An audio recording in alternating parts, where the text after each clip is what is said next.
Hey guys, it's Clary, and today I'll be revisiting 10 nostalgic mods that'll remind you of old Minecraft. Number 1 is Portal Gun. This is inspired by the Portal game series, of course. This mod adds functional portals with see-through visuals. You can create portal chains and teleport mobs or items, although it still has the quirks of Minecraft 1.12.2. Next is the Clay Soldiers mod. This is a super old one. This is a miniature battlefield simulator where tiny clay soldiers of different colors fight each other. You can also equip them with mounts like bunnies, turtles, horses, and gives them unique abilities. Number 3 on the list is More Creatures. This is a classic creature expanding mod that added many mobs before Minecraft implemented similar mobs. It includes goats, foxes, fish, ostriches, and even fantastical creatures. The mobs feature animations and behaviors but suffer from outdated, non-pixel accurate features.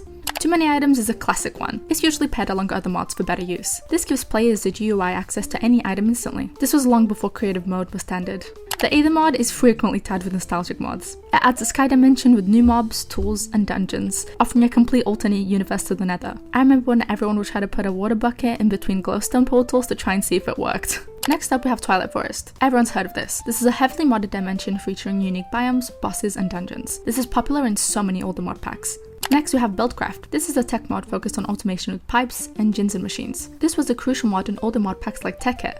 Next up we have Industrial Craft. This is another tech-like mod. It includes power systems, mining tools, and automation. It was hugely popular in early 1.4 to 1.6 mod packs. Next up we have Galacticraft. This allows players to build rockets and explore space, including the moon and Mars. This was remembered for its unique mechanics and space exploration features. Last but definitely not least, we have Mine and Blade Battle Gear 2. This is a mod that added dual wielding, shields, and advanced combat mechanics. This was a super popular one for PvP mod packs and medieval builds. Thank you so much for watching. I hope I was able to help you set up your server. Bye guys!